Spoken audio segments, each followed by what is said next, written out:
We're here with County Legislator Michael Kaplowitz. And Mike, you did work very closely over the years with Joan Valenstein, and maybe you can just share some of your thoughts about Joan's contributions. Sure. When I saw in the newspaper Joan Valenstein and her age, it was really shocking. Not because of the age, but because many of us just thought her as ageless. She was Ms. Yorktown for so many years, and her community service and her love for Yorktown residents, and particularly kids, youth, was really quite exemplary. She, on a personal note, she and I spent a lot of time at all the different dinners. We'd go from all the different catering halls to restaurants, and Friday night and Saturday night she was my dinner partner often, where her spouse and my wife were not with us at these community events, and really just developed a real deep friendship with Joan Valenstein. Special woman, and every community has a Joan. Our Joan, unfortunately, has passed. There'll be new generations coming up, but the legacy of what she's left is pretty strong. From ASK through the Teen Center, through the consortium work, through the whole educational work. She raised a family of her own, and she helped raise a lot of other kids in Yorktown, and I think we're better for it. And also, I think with somebody like Joan, apart from the direct contribution she makes to organizations and quality of life, is the role model. Yep. The role model for other people as far as volunteerism. That's right. That's a good point. I mean, as the rabbi today at the ceremony talked about John F. Kennedy, and ask not what your country can do for you, ask what you can do for your country.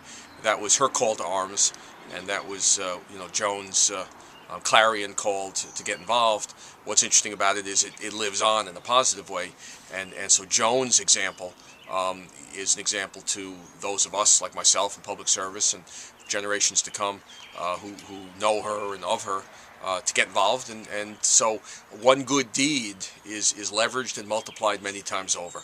And so in a world where we sometimes dwell on the negative, it's an opportunity to in an interesting way bring some positive to a tragedy. Right. And the positive is that people's lives have been made a little bit better, and because of the leadership example, as you pointed out, there'll be people in the future that will be helped because of the legacy and the memory of Joan Valenstein.